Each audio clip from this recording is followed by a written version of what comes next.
صباح الهنا والسعادة على كل حبايب أم هنا. يا حبايب قلبي عاملين ايه؟ وحشني. حط اللايك والاشتراك وتعالوا يلا بينا اعمل لكم كشري مصري بس الصح الصح. وانتوا عارفين أم هنا لما بتقول على حاجة صح بتبقى صح. هنسمي بسم الله وهنجيب طلباتنا وهنيجي. جبنا تلات انصاص من المكرونة مشكلة، يعني نص نص نص، كل نص تجيبي مكرونة مشكلة. وأهم حاجة مكرونة سباكيتي تجيبي نص كيلو.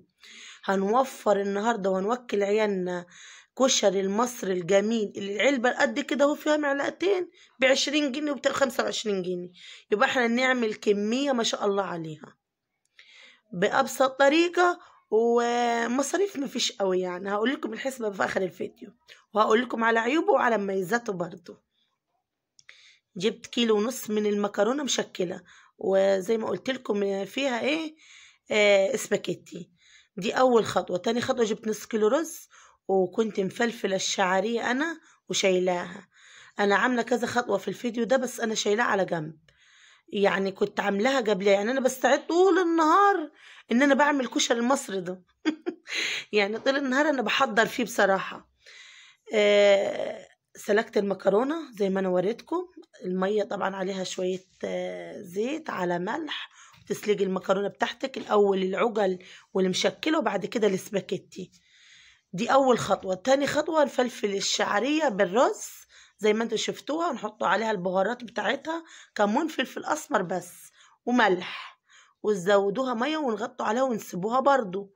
عايزين رز مفلفل، مش عايزين حاجة معجنة النهاردة، عايزين تركيز في الكشري المصري، لازم نحترموه كده مصري مصري. انا حطيت ال المكرونة المشكلة على بعضيها وانا بوريها لكم اهي. هي كده تستوي، يعني تكون دخلت في السوا وبعد كده نروح حاطين السباكيتي وراها. ماشي، دي اول يعني دي الخطوة دي سهل معاكم. انا كنت مقطعة دي بقى الدقة. نيجي على الخطوة التانية الدقة. شطة، مية، هريسة، كمون فلفل أسمر شطة وليمون، توم. أهم حاجة التوم، دي الدقة بتاعته، وليمون. بص أنا ماشية لكم بالفيديو خطوة خطوة عشان ما تتوهوش مني، عشان ده العيب بتاع الكشري المصري، حواديته كتيرة جدا جدا. انا كنت مسبكه الطماطم بالبصل زي ما انتوا شفتوها في الفيديوهات اللي قبل كده، فانا طلعت كيس منه يا دوب بس حطيت له فيفوزه وملح بس، وطلعته ده ايه التسبيكه بتاعته. انا كنت خلصت منه. وكنت جايبه ربع كيلو من عدس بجبه، كنت برضو سلقاه.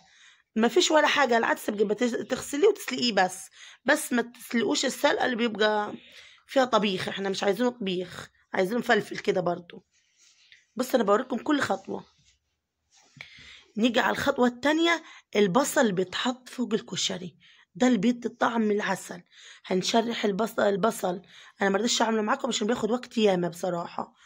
فقطعته، حطيت عليه معلقتين من عناه شرايح خفيفه جدا، وبعد كده حطيت له معلقتين دقيق ومعلقتين نشا بس، وتفلفليه في والزيت وتحمريه زي ما كده بس ما تغمجوش قوي عشان ما يمررش معاكي. عرفنا بقى الكشري بتاعنا حبايبي. الله ما شاء الله عليه. تغرفي بقى زي ما انت شفتي في الاول الفيديو وجماله، وتظبطي بقى كده وتظبطي تاكلي بقى. ما شاء الله عليه ما شاء الله. ودي الدقة كل واحد كوبايته، كل واحد ايه الطبق بتاعه، والولاد كلوا وانبسطوا ولقمة هنية بتكفي 100.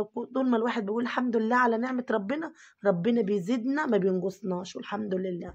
وانا زي ما قلت لكم الاكله دي كلفتك كام يا ام هنا؟ ما كملش ال100 جنيه بصراحه، ما كملش معايا ال100 جنيه، 95 جنيه 90 جنيه بس الطماطم والتسبيكه كانت عندي من الاول، اما كل الحاجه كنت جايبها. سيبكم في رعايه الله وحفظه، مع الف سلامه يا غاليين.